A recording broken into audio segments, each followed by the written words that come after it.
você deseja consultoria de qualidade, vem para o time Music.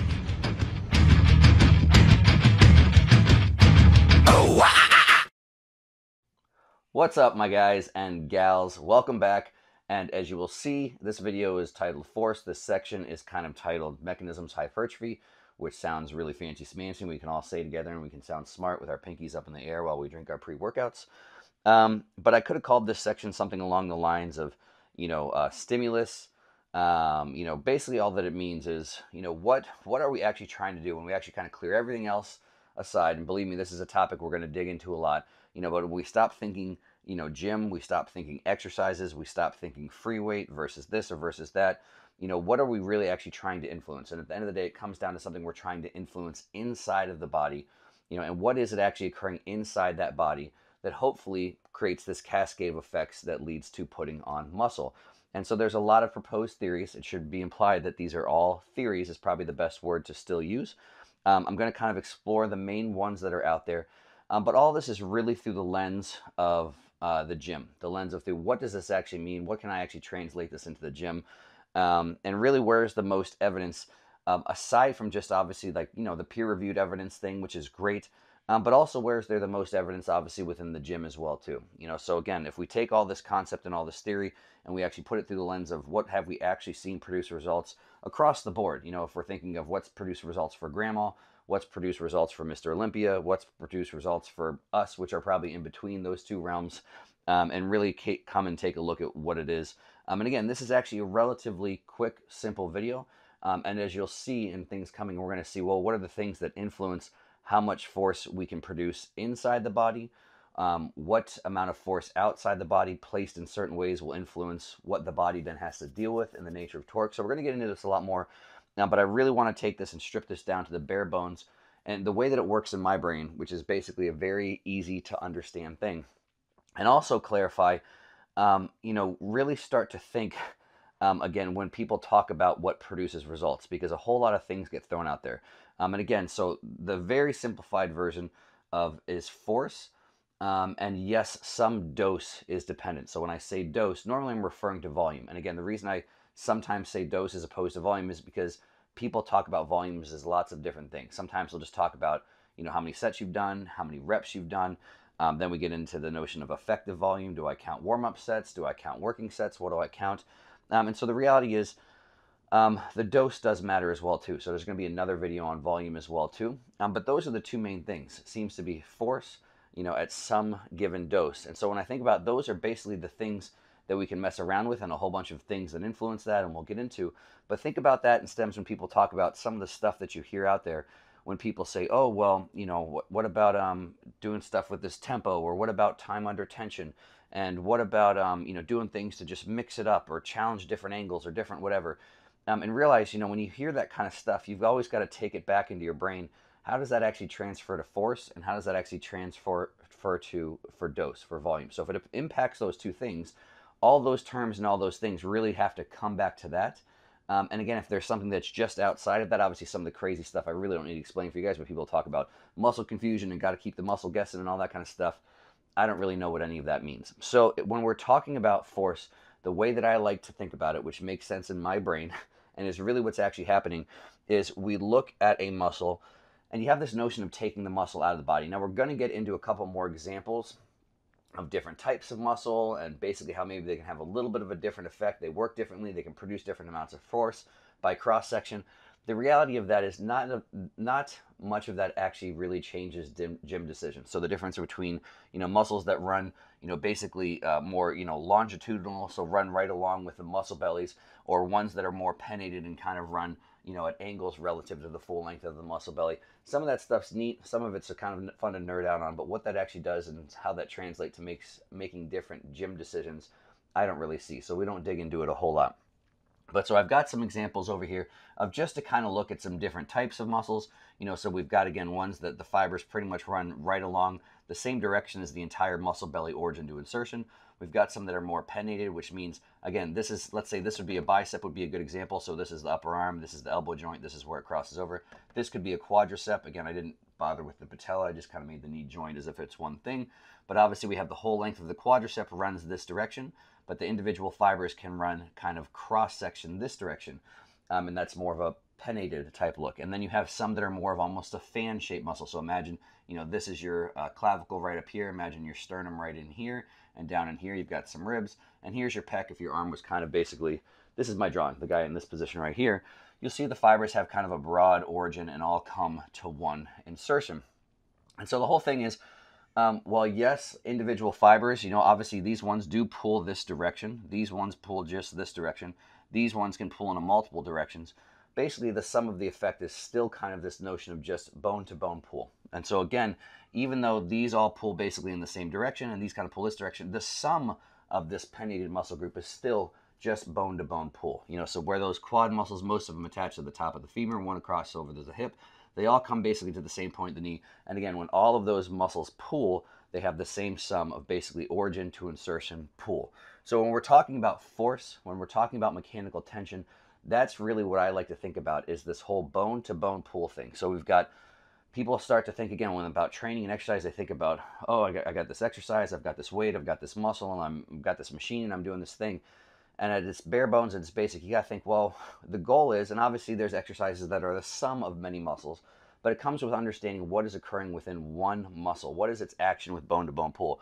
So I always say, like, let's just imagine taking all of this out of the body. So we basically just take a whole muscle, we take your bicep, you know, we chop it off at both ends, and we take it out of your body, and we look at it over here. So we've got a muscle, basically this is origin and insertion of any muscle basically in the body. Obviously, like I said, there's some different shape. But when I'm talking about force, and I'm talking about mechanical tension, I'm talking about bone-to-bone pull. And there, you'll see as we go down the road, there's a lot of reasons that I clarify just bone-to-bone pull, because that bone-to-bone pull does not directly translate to what is occurring even at the joint. It doesn't even occur to directly correlate or directly relate to what's occurring at the hand. You'll find that at different lengths of a muscle that we'll get into, the amount it's even capable of pulling is different. But at the end of the day, we're talking about bone-to-bone pull. I've even given an example here of, I talk about things running from origin to insertion. There's these things called, what's the word? Non-sequential muscle fibers. And so basically what it means is, if you look again at an individual fiber, you hear this stuff sometimes when I talk about bone-to-bone pull, and people will be like, what about non-sequential fibers? There's fibers that don't even go from one end all the way to the other end, the origin insertion, so how could bone-to-bone pull matter? Well, yeah, that's absolutely true.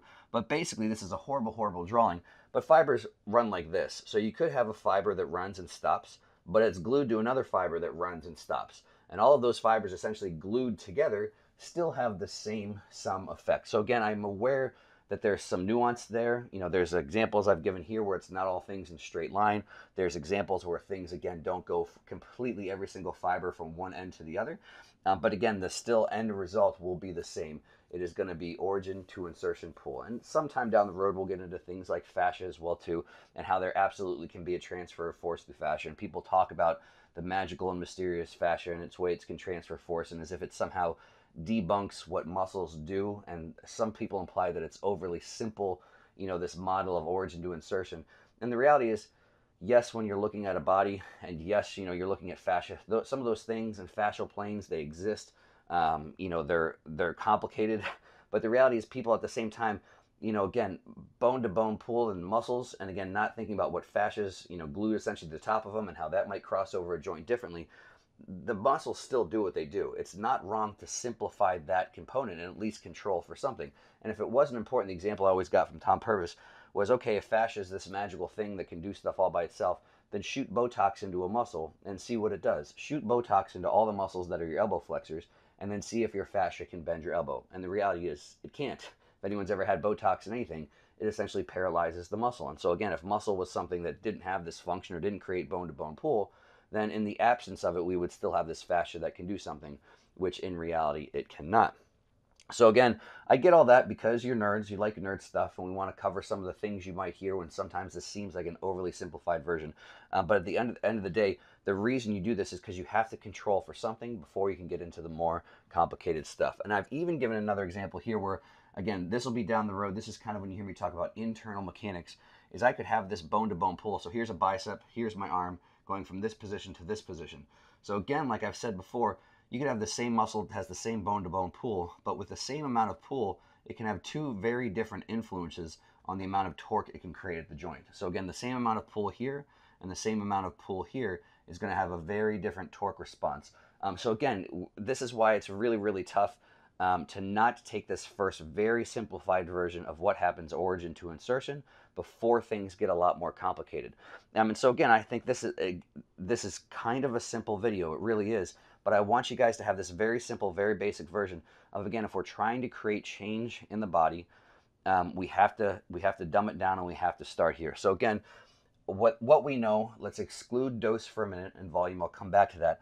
But training is adaptive. So when we're doing something, when we're using an external load on the body, we want this internal bone-to-bone pull response. And so again, I always say, imagine these little baby scales. You got a little scale here, and you got a little scale here, and the scale stays still. This pulls really hard. We can measure how much that's happening. And obviously in the body, when bone-to-bone pull occurs, you basically have three options. You know, it can pull, and it can create a concentric and pull together. It can pull and create an isometric where it's a lot of force, but nothing's moving. And even there's a degree of pull when it's being lengthened eccentrically. So again, it's still pulling. It's basically just controlling the lengthening and still producing force. So again, at any point in time, this is even too why I say all muscles do is produce force. They don't necessarily even produce motion, because obviously there's the isometric example. There's times when muscles produce a lot of force and nothing actually moves. So they produce bone-to-bone pull force, and then ultimately that force will influence joints by creating torque or managing torque around a joint. So again, training is an adaptive process. This is something everybody pretty much agrees upon. So again, if we have these bone-to-bone things, we use an external force, we create an internal response. You know, the internal response is going to be a combination of, again, force on a concentric, force on an eccentric, maybe force on isometrics. But over time, this thing that everyone agrees upon pretty much unanimously is that level of force has to constantly increase. So it's an adaptive thing.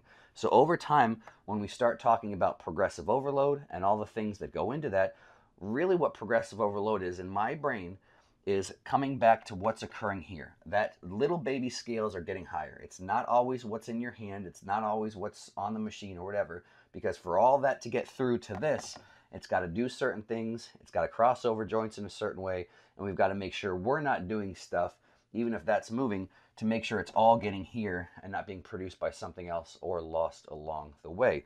So again, progressive overload, in my opinion, it occurs here. This is the only place progressive overload really truly occurs, is in that bone-to-bone pull.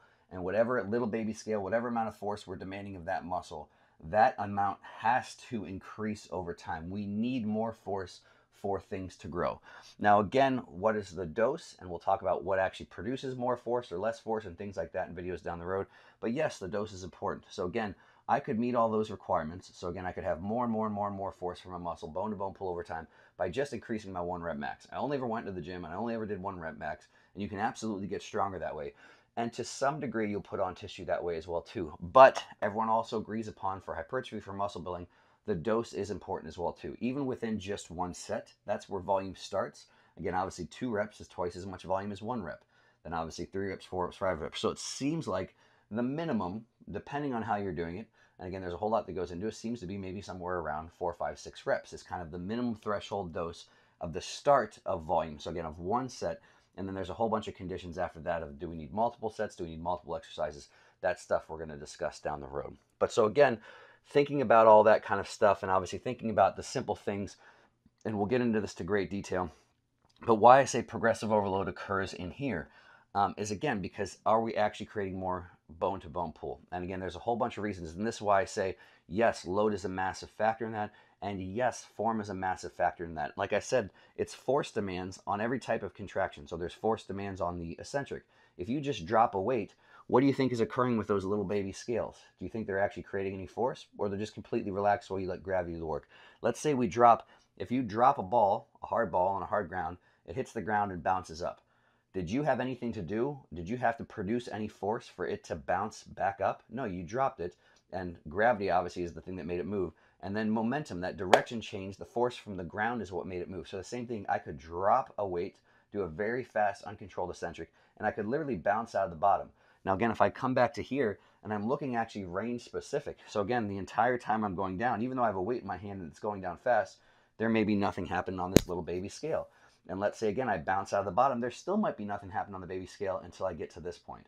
And so again, that's why form is such a massive component, not just to make sure it's on the right bone-to-bone spot. I mean, what good is if I'm trying to do the bone-to-bone pull on my bicep progressing over time and I'm using my shoulder instead.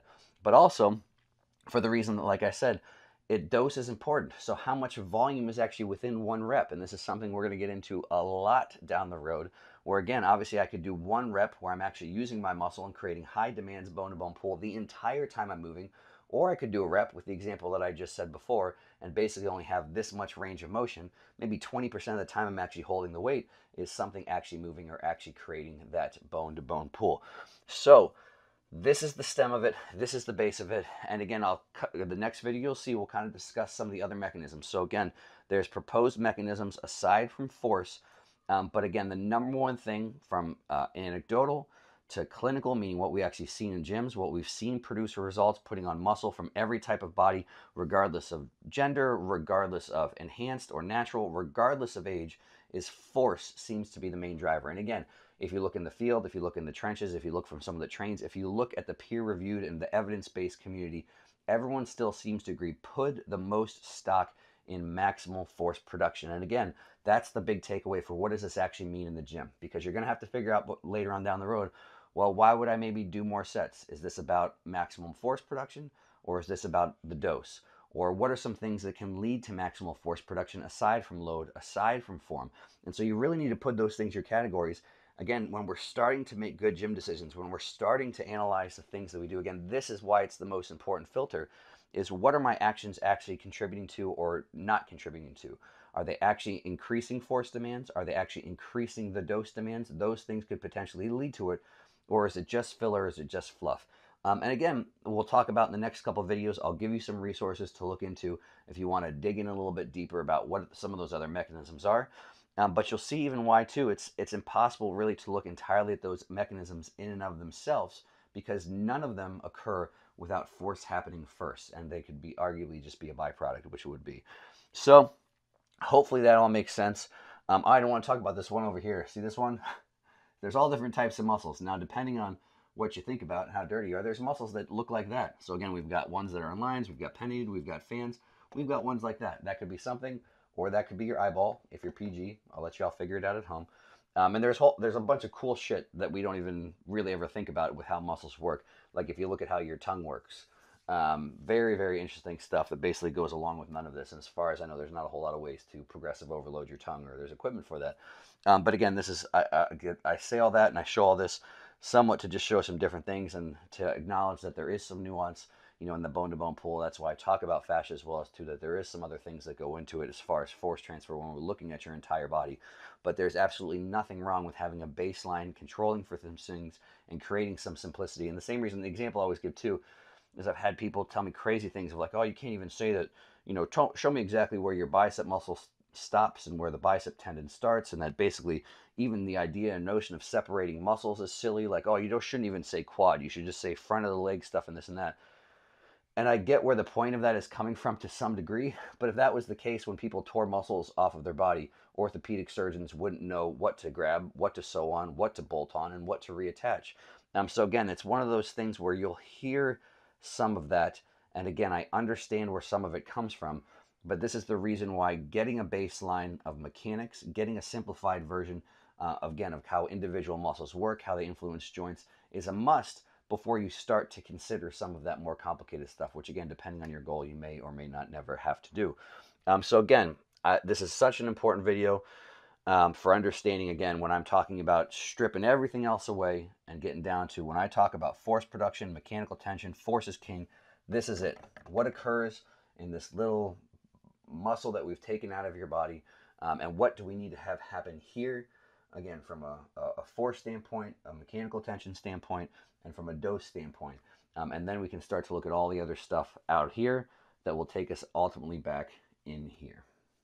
Para mais vídeos assim, deixe o seu like e se inscreva no canal. VINI Wizard, o bodybuilding traduzido de graça para você.